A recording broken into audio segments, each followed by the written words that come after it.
ಯುಎಸ್ಎಯ ಲೈಂಗಿಕ ಅಪರಾಧಿ ಜೆಫ್ರಿ ಎಪ್ಸ್ಟೀನ್ನ ಹೊಸ ಕಡತಗಳು ಹೊರಕ್ಕೆ ಬಂದಿದ್ದು, ಆ ಕಾಲದಲ್ಲಿ ಡೊನಾಲ್ಡ್ ಟ್ರಂಪ್ ಹುಡುಗಿಯರಿಗೆ ಹೊಡೆದಿದ್ದ ಮಾಹಿತಿಯು ಅದರಿಂದ ತಿಳಿದುಬಂದಿದೆ. ಎಪ್ಸ್ಟೀನ್ ಫೈಲ್ಗಳ ಮುಂದಿನ ಭಾಗವನ್ನು ಯುಎಸ್ಎಯ ಜಸ್ಟಿಸ್ ಇಲಾಖೆಯು ಪ್ರಕಟಿಸಿದೆ. ಅಪ್ರಾಪ್ತ ಬಾಲಕಿಯರ ಮೇಲೆ ಡೊನಾಲ್ಡ್ ಟ್ರಂಪ್ ಹೊಡೆದು ಲೈಂಗಿಕ ಹಲ್ಲೆಯನ್ನ ನಡೆಸಿದ್ದಾರೆ ಎನ್ನುವ ಆಘಾತಕಾರಿ ವಿವರವು ಇದರಲ್ಲಿದೆ.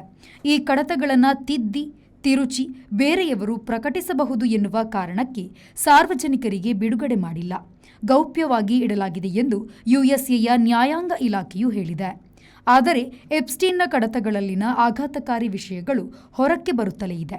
ಟ್ರಂಪ್ ಅವರು ಈಗ ಅಧಿಕಾರದಲ್ಲಿ ಇರುವುದರಿಂದ ಕಡತದಲ್ಲಿನ ಟ್ರಂಪ್ ಪಾತ್ರದ ಬಗೆಗೆ ಸಂಪೂರ್ಣ ವಿವರವನ್ನ ಹೊರಗಿಡುತ್ತಿಲ್ಲ ಎಂದು ಡೆಮೊಕ್ರೆಟಿಕ್ ಪಕ್ಷದವರು ಆಪಾದನೆಯನ್ನ ಮಾಡಿದ್ದಾರೆ. ಟ್ರಂಪ್ ಸರ್ಕಾರದ ಬಗೆಗೆ ಸಾಕಷ್ಟು ವಿಷಯಗಳನ್ನು ಮುಚ್ಚಿಡಲಾಗುತ್ತಿದೆ, ಬಯಲಾದ ವಿಷಯಗಳನ್ನು ಮರೆಸಿಡಲಾಗುತ್ತಿದೆ ಎಂದು ಡೆಮೊಕ್ರೆಟಿಕ್ ಪಕ್ಷದವರು ದೂರಿದ್ದಾರೆ.